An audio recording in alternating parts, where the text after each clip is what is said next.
ہر شام ہر چراغ پہ ہے ان کے لو کا دور۔ اے میری شب قدر کدھر لوٹ آئی ہے؟ دل ہل گیا اپنی جگہ سے، میں تو قائم ہوں۔ ضربیں کہیں لگی ہیں، کہیں چوٹ آئی ہے۔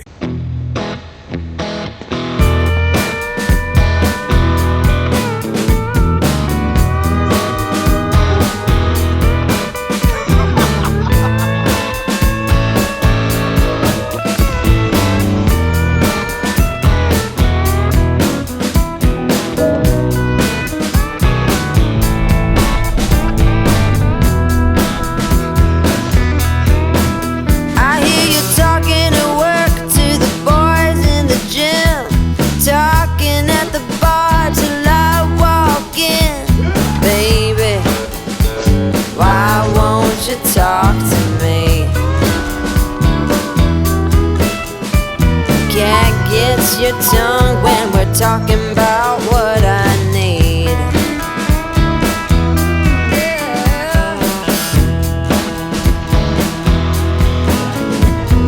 Say what you will at the hardware store. Don't get you started talking about sports, baby. Talk to me.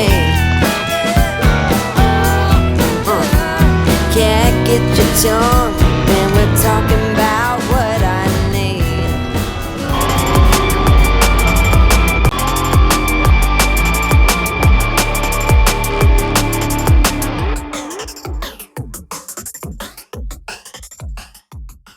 Lahore کے علاقے گلبرگ 3 کی ایک نسبتاً خاموش سڑک پر واقع شفا ہاؤس بظاہر ایک جدید نفسیاتی اسپتال تھا، مگر اس کی بلند و بالا دیواروں اور لوہے کے بھاری دروازوں میں ایک ایسی سنجیدگی اور خاموشی بسی ہوئی تھی جو عام اسپتالوں میں کم ہی دیکھنے کو ملتی ہے۔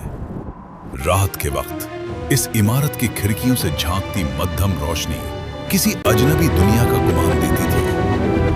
اسی دروازے پر ایک شام ایک پر اعتماد مگر تھکا ہوا سا آدمی رکا۔ اس کا نام رومی تھا۔ اندر داخل ہوتے ہی اس نے اپنا تعارف ایک پرائیویٹ تفتیش کار کے طور پر کروایا اور دعویٰ کیا کہ ایک امیر خاتون کرن کو زہر دے کر قتل کیا گیا ہے اور قاتل اسی اسپتال میں چھپا ہوا ہے۔ اسپتال کے سربراہ ڈاکٹر سہیل شیخ ایک سنجیدہ اور گہرے مشاہدے کی عادت رکھنے والے شخص تھے۔ انہوں نے رومی کو بغور دیکھا، جیسے اس کے چہرے کے پیچھے چھپی کہانی پڑھنے کی کوشش کر رہے ہوں۔ کچھ لمحوں کی خاموشی کے بعد انہوں نے اسے کہا، یہ جگہ عام لوگوں کے لیے نہیں ہے، لیکن اگر تم سچ چاہتے ہو تو تمہیں خود کو اس کا حصہ بنانا ہوگا۔ یوں رومی کو بطور مریض اسپتال میں داخل کر لیا گیا۔ ابتدائی دنوں میں ہی رومی کو احساس ہو گیا کہ یہ جگہ عام نہیں۔ ہر مریض کی آنکھوں میں ایک الگ کہانی تھی، اور ہر کہانی میں ایسا تضاد کہ سچ اور جھوٹ میں فرق کرنا مشکل ہو جائے۔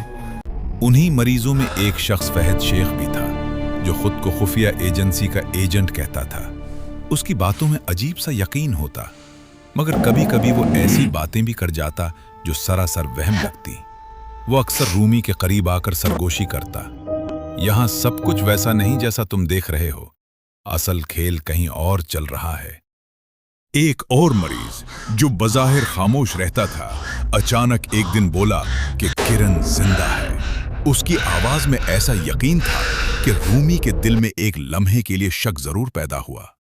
کیا واقعی وہ کسی غلط فہمی کا شکار ہو رہا تھا، یا یہ سب لوگ مل کر اسے گمراہ کر رہے تھے؟ ایک رات اسپتال کے ایک حصے میں اچانک آگ بھڑک اٹھی۔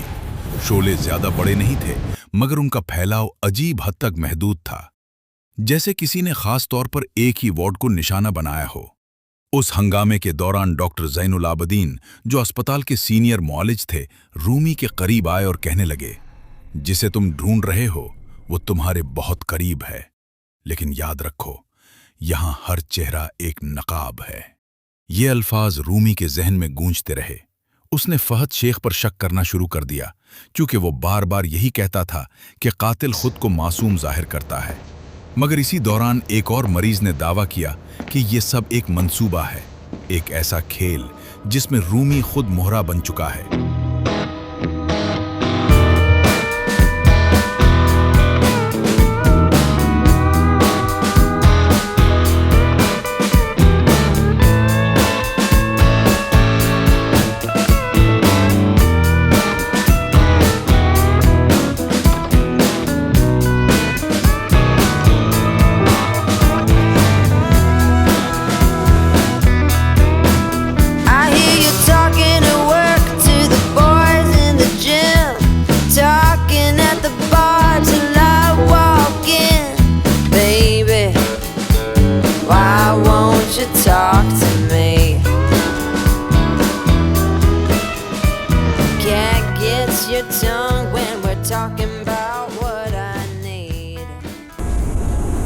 चंद दिन बाद अस्पताल के तहखाने से एक लाश बरामद हुई। जब रूमी ने उसे देखा तो उसके कदम लरस गए। वो किरण की लाश थी। मगर ये कैसे मुमकिन था? अगर वो पहले ही कत्ल हो चुकी थी तो ये लाश यहां कैसे आई? और अगर ये पहली बार मिली है तो फिर पहले वाली कहानी क्या थी? पुलिस को बुलाया गया, मगर इंस्पेक्टर साद ने अजीब सी लाताल्लुकी जाहिर की। उसने सिर्फ इतना कहा, यह मामला आम नहीं और ना ही ये मेरी हुदूद में आता है। उसके अल्फाज में एक ऐसा इशारा था जिसने रूमी के जहन में मजीद उलझन पैदा कर दी। अब रूमी की अपनी सोचें भी उसके काबू में नहीं रहीं। कभी उसे यकीन होता कि वो एक तफ्तीशकार है और कभी ऐसा लगता जैसे वो खुद इस कहानी का मरकजी मुल्जिम हो। फहद शेख ने एक दिन साफ लफ्जों में कहा, तुम यहां सच ढूंढने नहीं आए, तुम यहां अपने जुर्म से भागने आए हो। ये सुनकर रूमी का दिल जोर से धड़कने लगा, मगर असल झटका उस वक्त लगा जब डॉक्टर सुहेल शेख ने एक फाइल उसके सामने रखी। उसमें वाज़ेह तौर पर दर्ज था कि रूमी दरअसल किरण का शौहर है और उस पर उसके कत्ल का इल्जाम है। रूमी ने गुस्से और बेयकीनी के आलम में उस सब को झूठ करार दिया, मगर इर्द गिर्द खड़े लोगों की नजरें उस पर जमी थीं, जैसे वो सब पहले ही सच जानते हैं। चंद ही लम्हों बाद एक और इंकशाफ हुआ कि किरण नाम की कोई खातून सिरे से मौजूद ही नहीं थी। ये सुनकर रूमी के कदमों तले जमीन निकल गई। अगर किरण थी ही नहीं तो फिर वो किसके कत्ल की तफ्तीश कर रहा था? इसी इस्तिराब में वो एक आईने के सामने जा खड़ा हुआ, मगर उसमें उसे अपना अक्स नजर नहीं आया, बल्कि किसी और शख्स का चेहरा झलक रहा था। एक ऐसा चेहरा जिसकी आंखों में अजीब सी सख्ती थी। वो चेहरा जैसे उससे कह रहा हो, तुम सच भूल चुके हो। Yap on the phone with your daddy till dawn. Fishing with your buddies, going on and on and on. Those fish hear more than me. Cat gets your tongue when we're talking about what I need.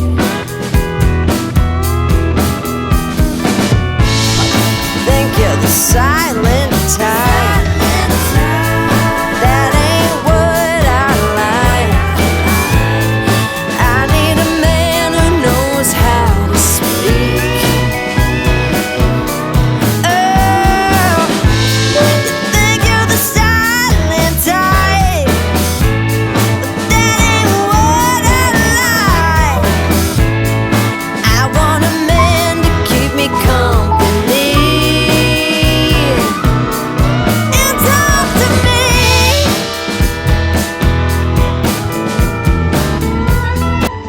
अचानक आईना टूट गया और रूमी को यूं महसूस हुआ जैसे वो किसी और जगह जा पहुंचा हो। वो एक पुरानी उजड़ी हुई हवेली थी जिसकी दीवारों पर बेतरतीब अल्फाज लिखे थे, किरण कातिल नहीं।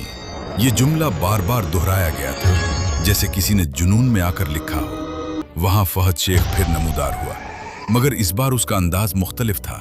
उसने सीधा कहा, हम दोनों ने ये सब किया था, तुम क्यों भूल गए? रूमी ने उसकी बात रद्द कर दी, मगर उसके अपने जहन में शक की दरारें पड़ चुकी थी। इसी लम्हे डॉक्टर ज़ैनुल आबदीन सामने आए, हाथ में इंजेक्शन लिए। उन्होंने निहायत सुकून से कहा, यह सब तुम्हारे जहन की पैदावार है, तुम हकीकत से भाग रहे हो। रूमी ने इनकार किया। उसके कदम लड़खड़ाने लगे और अचानक जमीन जैसे उसके नीचे से गायब हो गई। जब उसकी आंख खुली तो वो दोबारा अस्पताल के बिस्तर पर था। नर्सें उसके इर्द गिर्द थीं, जैसे कुछ हुआ ही ना हो। वो बार बार कहता रहा कि वो मरीज नहीं, मगर कोई उसकी बात सुनने को तैयार न था। इसी रात उसकी मुलाकात एक बार फिर किरण से हुई, जिंदा सांस लेती हुई। उसने पुरसकून लहजे में कहा, तुम मुझे बार बार कत्ल करते हो और हर बार भूल जाते हो।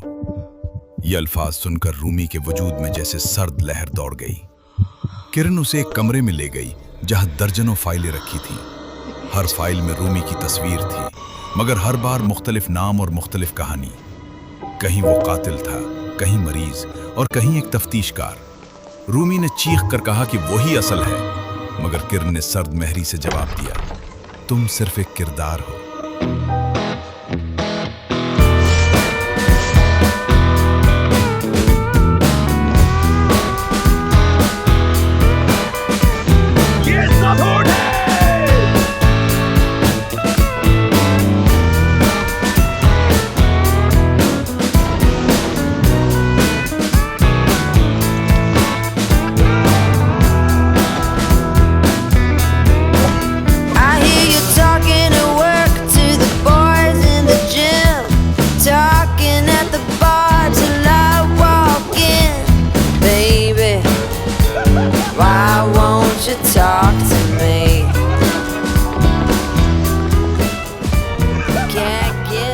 tongue when we're talking about. अगले दिन एक और अजीब बात हुई। पुलिस आई और बताया कि इंस्पेक्टर साद नाम का कोई अफसर कभी यहां आया ही नहीं था। आहिस्ता आहिस्ता अस्पताल के लोग गायब होने लगे। पहले मरीज, फिर नर्सें और आखिर में सिर्फ रूमी और डॉक्टर जैनुल आबिदीन बाकी रह गए। डॉक्टर ने आखिरी बार उसकी तरफ देखकर कहा, सच बहुत सादा है, मगर तुम उसे मान नहीं सकते। न किरण कभी थी, न तुम यहां आए हो। यह सुनकर रूमी के अंदर कुछ टूट गया। वो भागता हुआ कमरों में गया, मगर हर दरवाजे के पीछे उसे अपना ही चेहरा मुख्तलिफ रूपों में नजर आया। आखिरकार वो अस्पताल के लान में पहुंच गया। हर तरफ धुंध फैली हुई थी और एक नामालूम आवाज गूंज रही थी, तुम कौन हो? रूमी के पास कोई जवाब न था और फिर जैसे ही मंजर धुंधला हुआ, हकीकत सामने आई। वहां कोई अस्पताल नहीं था, सिर्फ वीरान खंडर थे। रूमी अकेला खड़ा था, अपने ही जहन के जाल में कैद, जहां सच और झूठ की सरहदें हमेशा के लिए मिट चुकी थीं।